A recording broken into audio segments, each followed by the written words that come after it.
আমরা মুসলমান, নিজেকে কিভাবে মুসলমান দাবি করি?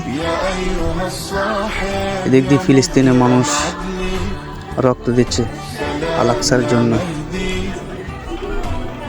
আর আমরা হাতে চুরি বসে বসে হয়েছে, এখন কিছু করতে পারলাম না।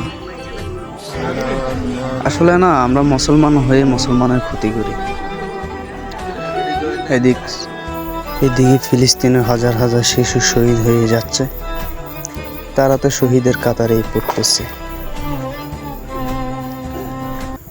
আসলে শুনছিলাম মুসলমানের ভাই, কই বিপদে পড়লে তো ভাই পাশে থাকে না। এদিকে সৌদি আরব ইসরায়েলের সাথে আছে, আমেরিকার সাথে আছে। মুসলমান রাষ্ট্র হয়ে আমরা ইহুদি নাসারাকে সাপোর্ট করি। আসলে কি ওরা ঠিকই আছে, ইসরায়েল আসলে কি বিধর্মীরা ঠিকই আছে, ওরা ভাই ভাই সব একতা আছে, ওরা ওদের ক্ষতি করে না। আর আমরা মুসলমান হয়ে নিজেকে এক করতে পারি না। জানি না এই যুদ্ধ কবে শেষ হবে, তা উপর আল্লাহ ভালোই জানে।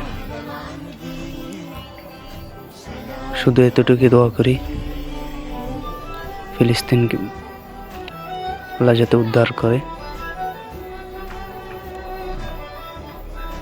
আর বসে থাকবো না। যদি ফিলিস্তিনি ভিসা খোলা থাকতো, আমি নিজে চলে যেতাম ফিলিস্তিনে।